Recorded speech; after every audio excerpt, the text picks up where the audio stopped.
2025 ਦਾ ਸੈਲਾਬ ਜਨਾਬ ਕੀ ਸਾਡੇ ਕੋਲੋਂ ਲੈ ਗਿਆ ਤੇ ਕੀ ਸਾਨੂੰ ਦੇ ਕੇ ਗਿਆ। ਸਰਕਾਰਾਂ ਤੇ ਬਦਲ ਗਈਆਂ ਪਰ ਨਾ ਬਦਲੀ ਤੇ ਸਾਡੀ ਕਿਸਮਤ ਨਾ ਬਦਲੀ। ਲਿਆਣੇ ਤੇ ਗੁਜਰਾਤ ਸ਼ਹਿਰ 'ਚ ਵੀ ਬੜਾ ਨੁਕਸਾਨ ਹੋਇਆ।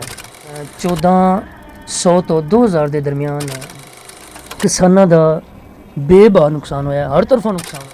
11 लाख तो 15 लाख के दरमियान। अस्सलाम वालेकुम लेडीज़ एंड जेंटलमैन, कैसे हैं आप सब? उम्मीद करता हूँ सब खैरियत से होंगे। 2025 का सैलाब जनाब की साढ़े को लै गया तो की सन दे के गया।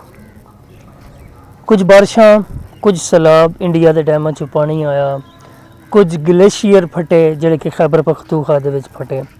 मुख्तलिफ हालात, मुख्तलिफ वाक़ियात, मुख्तलिफ मकामात दे उत्ते इन्हां ने तबाही फैलाई।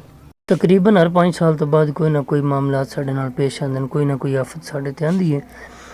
जिस तरह के पिछे करोना, फिर सैलाब, फिर हुण सैलाब, यानी कि इस तरह करके कम चलता है। उस तो पहले एक बार जलजला भी आया बहुत ज़्यादा सख्त। साड़ियाँ सरकारां तब्दील होंदियां रहियां, असीं वोट जनाब पांदे रहे। सरकारां ते बदल गईयां पर ना बदली ते साडी किस्मत ना बदली।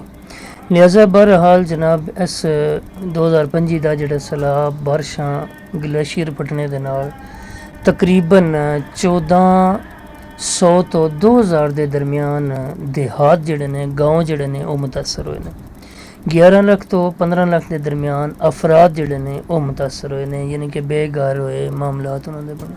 तकरीबन 11 लाख एकड़ तो लैके ते 15 लाख एकड़ तक जमीन जिहड़ी है वो मुतासर हुई है।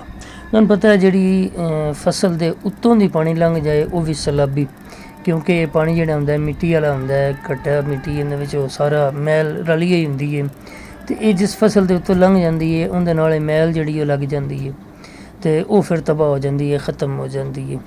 लिहाजा किसानां दा बेबाह नुकसान होया, हर तरफों नुकसान होया। जिमीदार दा घर तबाह होया, जिमीदार दीयां फसलां तबाह होईयां, जिमीदार दे जनाब माल जिहड़ा है, जानवर जिहड़े ने वो ना मिल रहा है, कोई मर गया, कोई नस गया। लिहाजा जिमीदार दा बहुत ज़्यादा नुकसान होया। ਇਹ ਜਿਹੜੀ ਫੁਟੇਜ ਤੁਸੀਂ ਵੇਖ ਰਹੇ ਹੋ ਸਾਰੀਆਂ ਗੁਜਰਾਤ ਸ਼ਹਿਰ ਦੀਆਂ ਨੇ ਤੇ ਗੁਜਰਾਤ ਸ਼ਹਿਰ 'ਚ ਵੀ ਬੜਾ ਨੁਕਸਾਨ ਹੋਇਆ। ਤਕਰੀਬਨ 3, 4, 5 ਮੁxtਲਿਫ ਜਗ੍ਹਾ ਤੇ ਇੰਨੇ ਫੁੱਟ ਪਾਣੀ ਮੌਜੂਦ ਸੀ। लिहाजा इत्थों के ताजर भी बड़े मुतासर हुए ने, घर दुकाना बड़े मुतासर हुई ने। अल्लाह पाक खैर फरमाए तो हुण मेरा दिल मैंने इजाज़त देवो। अल्लाह पाक सन सारिਆਂ ਨੂੰ अपने हिफ्ज़ो अमान च रखे। अल्लाह पाक जिन्हां दा नुकसान होया उन्हां ਨੂੰ सबर दी तौफीक देवे। ते लिहाजा इजाज़त दिओ, नवें व्लॉग दे नाल फिर मिलांगे। अल्लाह हाफिज़, अल्लाह निगहबान। चैनल ਨੂੰ सब्सक्राइब ज़रूर करो।